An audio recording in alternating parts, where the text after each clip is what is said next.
Hi, so if you have seen my last video, you probably know that I'm in a pretty bad reading slump. Actually, I have been reading more now, but I'm still not like back into the mood and the swing of it. And if you're already not really in the mood to read, something that's even more detrimental to the whole situation is when you pick up books that you really don't like that are just plain bad. And so today I thought I'd give you some tips on how to pick books that you are most likely going to enjoy. I know sometimes it's like difficult to sort of weed out the good from the bad and decide which books are worth giving a shot. So maybe some of these things are going to help you as much as they have helped me in the past.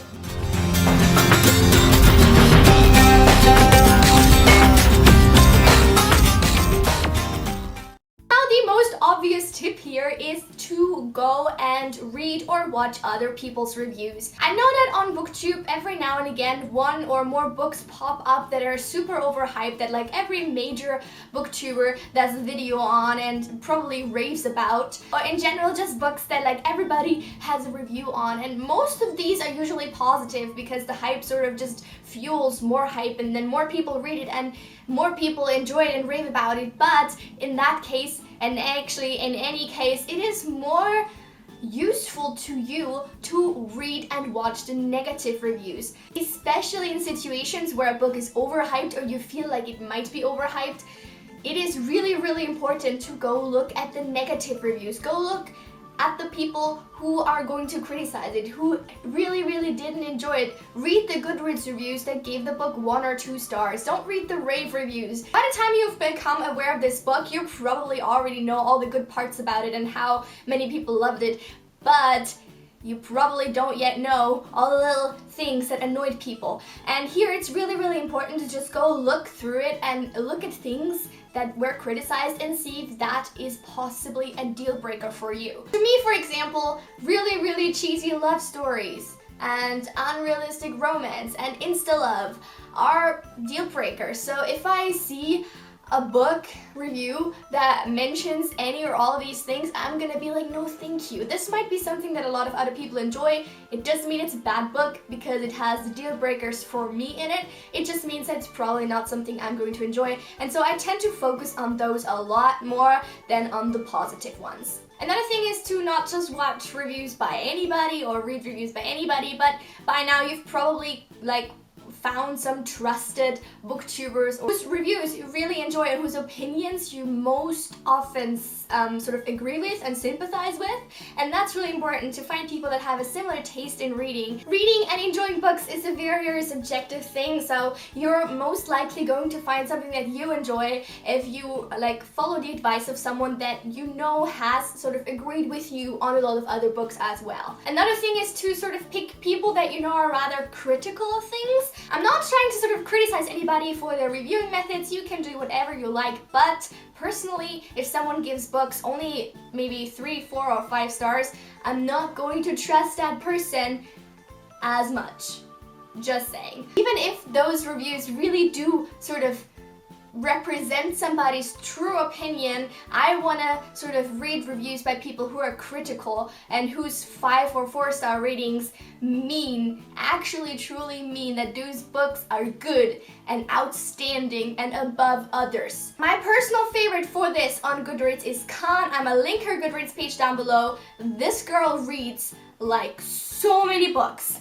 All of the books, and she's really critical of books that other people are not as critical of, and maybe that books that have been rated 5 stars, she's given them 1. I don't necessarily think that people who rate books, like more books, 1 or 2 stars, are automatically more critical or automatically better reviewers, because they might have just been, had bad luck in picking books, and it doesn't matter. There's so many factors involved in this. I just think that her reviews are glorious. She takes so much time. She reviews every single aspect of every book, and they're also hilarious. If you're easily offended, like if you're the type of person who gets mad at other people who don't like a book that you liked, maybe don't get into that whole thing, but she's amazing. I love her reviews, and you should definitely go follow her on Goodreads because she's absolutely fantastic. Another tip would be if you're gonna buy like an entire series, or if you're gonna buy especially like a box set where you automatically get all the books in that series, is to not only look at the first book, but also very cautiously look at the reviews to the last book. Make sure you don't read the synopsis to the last book, and make sure you don't accidentally spoil it yourself, but do check if the last book can hold up, because it's one of the most frustrating things to get into a series all full of love for the story and the characters and everything else, and then find out that it gets so incredibly horrible and bad and just flat out bad towards the end, because now you're emotionally invested, you want to see the characters develop and the story develop, and then you're left with a complete pile of shit that you don't know how to handle. Not trying to name any names, but Ruin and fucking Rising, you can go and jump off a cliff. Please do. Another thing you could potentially do is to buy the ebook first. Sometimes ebooks are either very cheap or for free. And if you're on the fence about a particular book, it might not be a bad idea to go for the €1 version and just kind of browse it through and start reading it online or on your Kindle, whatever, and then sort of move towards the I'm gonna buy this as a physical copy thing. By the way, if you buy your books on Amazon, often, I'm not sure if all the time, but often, you can actually start reading the ebook version once you click like pay. So once you actually purchase the book, you can start reading the ebook version. So technically, if you're a quick reader, you could read like a part of the book, find out if you like it, and if you don't like it, just kind of cancel the purchase and you get your money back and you're good to go, and you don't need to actually spend money on a book that you're not going to enjoy.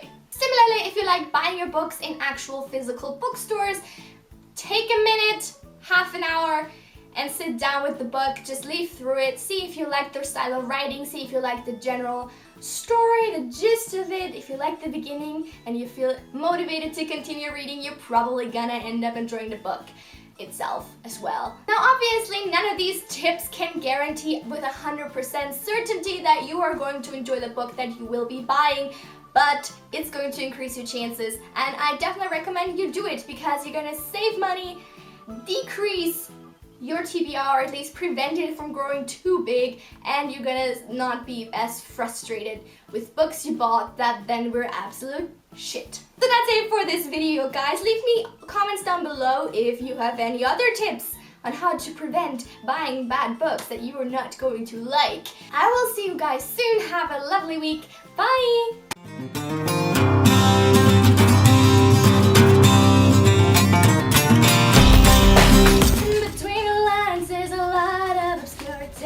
I'm not inclined to resign to maturity as you do, because reading and enjoying books is a very subjective thing. What is that, my dogs? I don't know, it was annoying. I thought it was a phone, but my phone is not on vibrate, so I don't know. What? Personally, I don't particularly... Fuck you! Aus!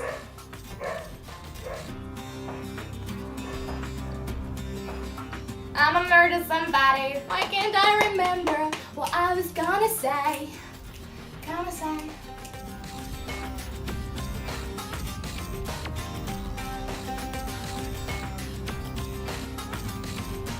so hungry right now.